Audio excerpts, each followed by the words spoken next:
Hello, and welcome to another episode of Breadcast Gaming Talk. This episode is going to be my video game discussion for the game Just Cause 2. This intro is short because I don't really know how else to introduce this game, so let's just get right into talking about Just Cause 2. Just Cause 2 is a pretty fun game. It's kind of that thing like the Grand Theft Auto games where you can make your own fun within the world of the game. You can hijack cars, bikes, helicopters, planes, jets, pretty much any kind of motor vehicle from people or the military. There are also a variety of missions that you can play as well if you need a little bit of structure in your game. The missions are all pretty unique with the exception of the Stronghold Takeover missions. There are 3 factions in the game world, and at points you'll have to take over what they call strongholds, which could be a nuclear power plant, a chemical plant, places where a faction can establish power in a given area. They all involve protecting one guy in a group of 4 from said faction of the enemies. They are very much the same thing each time you do them. Other than those, the missions are fine. The factions themselves are not that important to the story, if you can call it a story.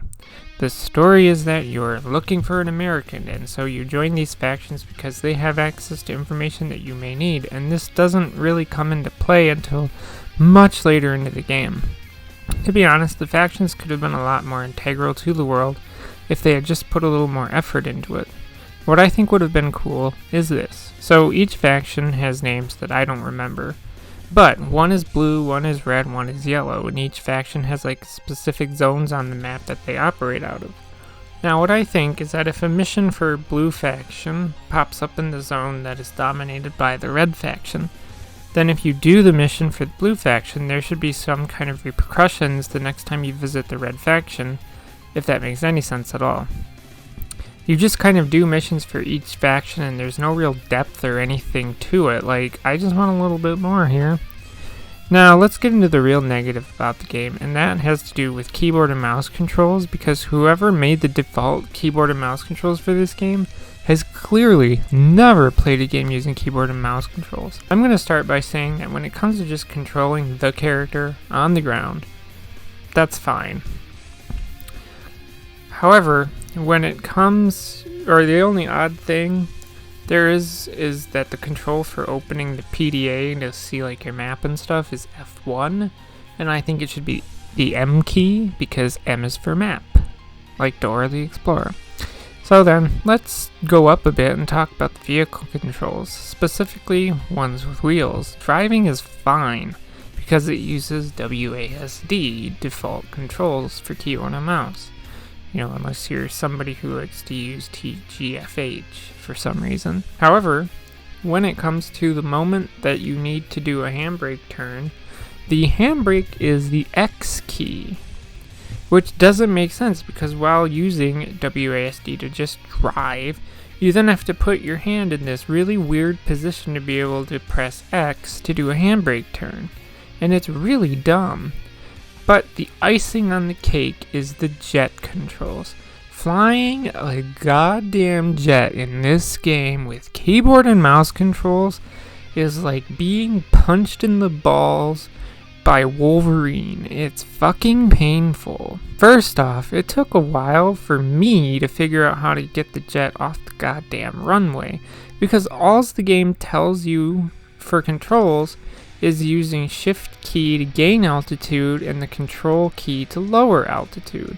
The game fails to tell you that as you're going down the runway, you need to hold the S key down to actually have the plane or jet fly into the fucking air. Once in the air, the W key will make the jet climb, and the S key will make it go lower altitude. But then there's turning, which you would think, oh, A key to turn left, D key to turn right, but no! Those keys just make you do barrel rolls like you're fucking Star Fox or something.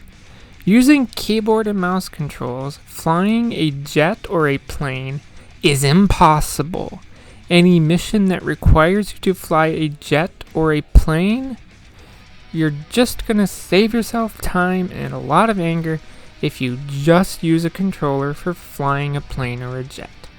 I was able to fly helicopters all day long with keyboard and mouse controls, but planes and jets are impossible. And I know that's ridiculous to think that a PC gamer would just happen to have an Xbox controller lying around. Okay, I have one because I was using it for emulator stuff, but just trust me, you're gonna save yourself a ton of headache if you just use a controller. So yeah, that's pretty much it for Just Cause 2. Overall, the game's pretty fun, but some of the keyboard and mouse controls are just the worst thing I have ever seen in a PC game. It's like this was a console game ported over to the PC. Just Cause 2 is an average and enjoyable at time game. That's all I have to say, so if you want to add the conversation, leave a comment below. As always, thanks for listening, and goodbye.